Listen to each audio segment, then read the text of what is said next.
ورحمۃ اللہ نحمدہ ونصلی علی رسولہ الکریم اما بعد فاعوذ باللہ من الشیطان الرجیم بسم اللہ الرحمن الرحیم رب اشرح لی صدری ویسرنی امری واحلل عقدۃ من لسانی یفقہوا قولی۔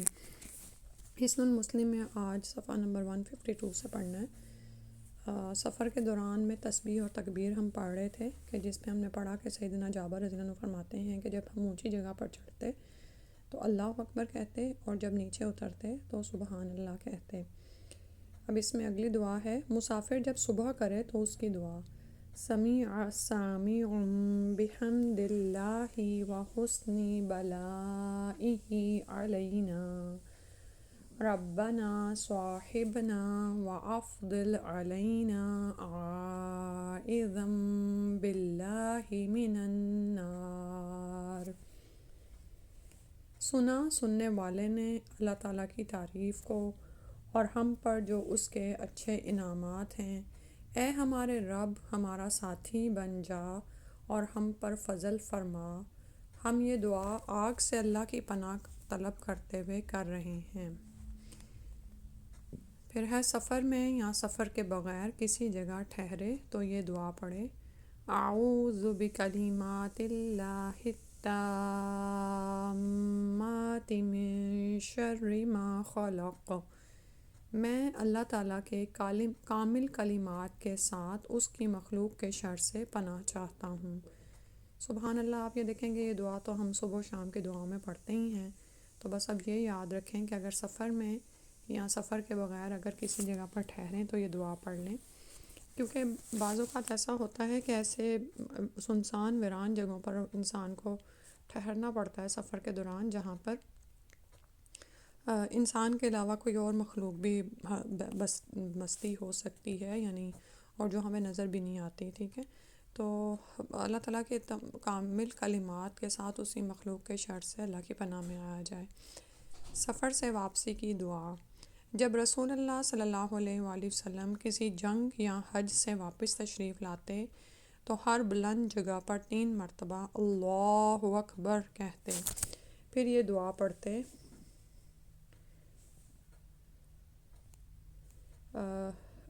سفر سے واپسی کی دعا، ٹھیک ہے۔ اور اس میں یہ ہے، اس کے بعد یہ دعا پڑھتے، لا الہ الا اللہ وحدہ لا شریک لہ لہ الملک ولہ الحمد وہو علی کل شیء قدیر۔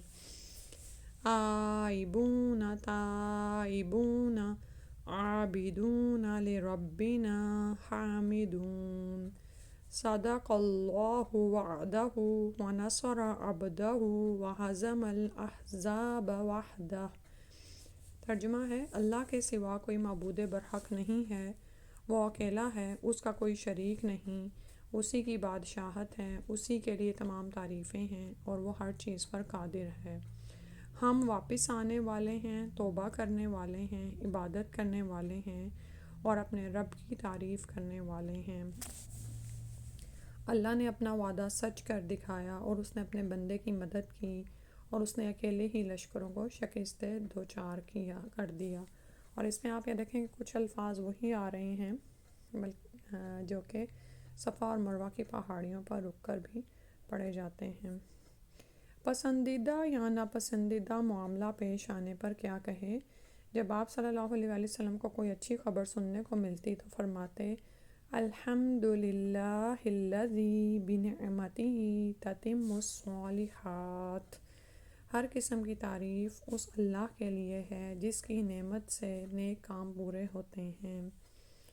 اور جب کبھی ناپسندیدہ صورتحال سے واسطہ پڑتا تو بھی الحمدللہ ہی ہے، اور اس کے ساتھ الحمدللہ علی کل حال، ہر حال میں اللہ کے لیے ہی تمام تعریفیں ہیں، ٹھیک ہے۔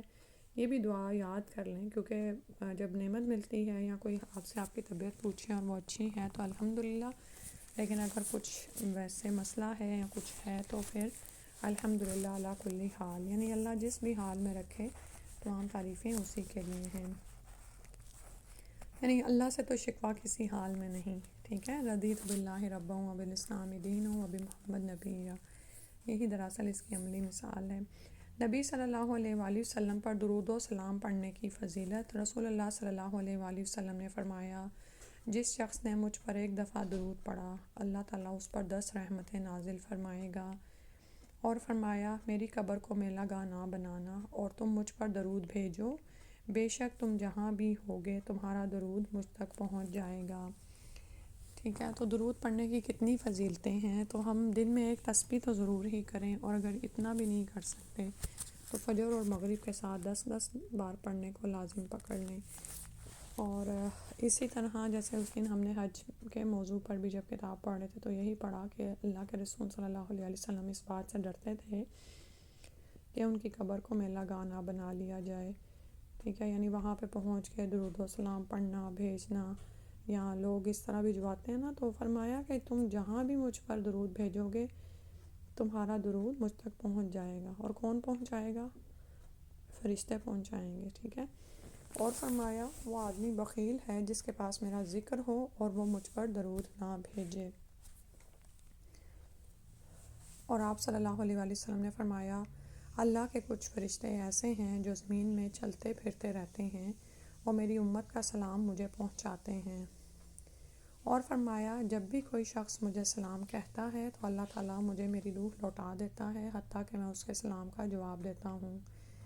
ٹھیک ہے، تو یہ اللہ سبحانہ تعالیٰ کی قدرت اور عظمت کا اظہار ہے، اس میں ہمارا تعجب یا حیرت کا کوئی مقام نہیں ہے ہونا چاہیے، کیونکہ وہ کون سی برزخی زندگی کیسی ہے اور اس میں کس طرح سے یہ سب کچھ ہوتا ہے، ہم وہاں کے عمل کی رفتار اور ان سب چیزوں کو نہیں جانتے۔ ٹھیک ہے، کیونکہ ہمیں وہ علم ہی نہیں دیا گیا، تو ہم اس بات پر پورا ایمان لاتے ہیں کہ ہمارا درود بھی نبی صلی اللہ علیہ وسلم کو پہنچایا جاتا ہے اور ہمارا سلام بھی۔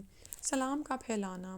رسول اللہ صلی اللہ علیہ وآلہ وسلم نے فرمایا، تم جنت میں داخل نہیں ہو سکتے حتیٰ کہ ایمان لے آؤ، اور تم ایمان نہیں لا سکتے حتیٰ کہ آپس میں محبت کرو۔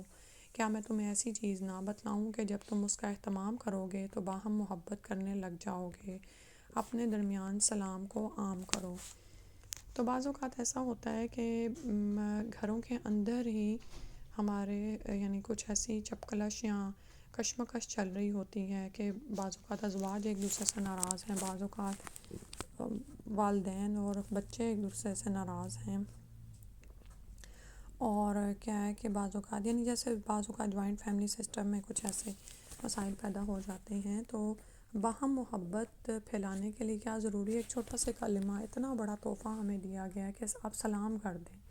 اور سلام کرنا بھی دیکھیں، جب آپ کسی کے خلاف کوئی گرج یا اس طرح کا تعصب کا شکار ہیں تو سلام کرنا بھی مشکل بن جاتا ہے، لیکن خود پر قابو پاتے ہوئے، نفس پر قابو پاتے ہوئے اس کو کر گزریں، کیونکہ آپ یہ دیکھیں کہ دنیا میں ہم ایک دوسرے کے لیے ہم میں سے بعض کے لیے امتحان ہے۔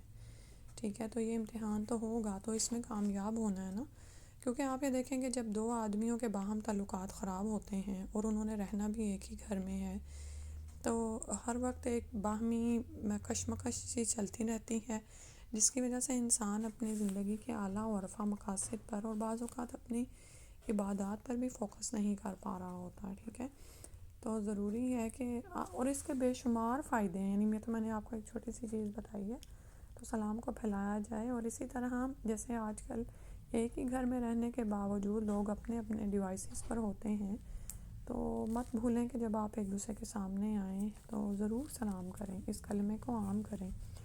عمار بن یاسر رضی اللہ عنہ کہتے ہیں، 3 چیزیں ایسی ہیں جس نے انہیں جمع کر لیا، اس نے ایمان حاصل کر لیا۔ وہ ہیں کہ اپنے آپ سے انصاف، تمام لوگوں کے لیے سلام کو عام کرنا، اور تنگ دستی میں خرچ کرنا۔ ٹھیک ہے، تو یہ باتیں بھی انشاءاللہ ہم یاد رکھیں۔ سلام کو عام کرنا ہے تمام لوگوں کے لیے، اور تنگ دستی میں خرچ کرنا، اور اپنے آپ سے انصاف۔ عبداللہ بن عمر رضی اللہ عنہ سے روایت ہے کہ ایک آدمی نے نبی صلی اللہ علیہ وسلم سے پوچھا، اسلام کا کون سا عمل سب سے بہتر ہے؟ آپ صلی اللہ علیہ وسلم نے فرمایا، یہ کہ تو کھانا کھلائے اور ہر واقف اور اجنبی کو سلام کہے۔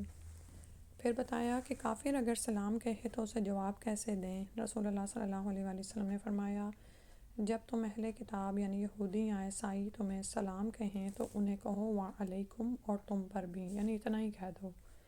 کیونکہ وہ بعض اوقات سلام نہیں کہہ رہے ہوتے، الفاظ کو بگاڑتے ہیں، تو بجائے یہ کہ ان سے الجھنے کے صرف اتنا ہی جواب دو، وعلیکم. ٹھیک ہے، اب انشاءاللہ باقی دعائیں اگلی دفعہ کریں گے. اللہ سبحانہ تعالیٰ سے دعا ہے کہ آپ انہی کو یاد کر لیں اور عمل میں شامل کر لیں. جزاک اللہ خیرا کثیرا. السلام علیکم ورحمۃ اللہ. سبحانک اللہم و بحمدک، اشہد ان لا الہ الا انت، استغفرک و اتوب الیک.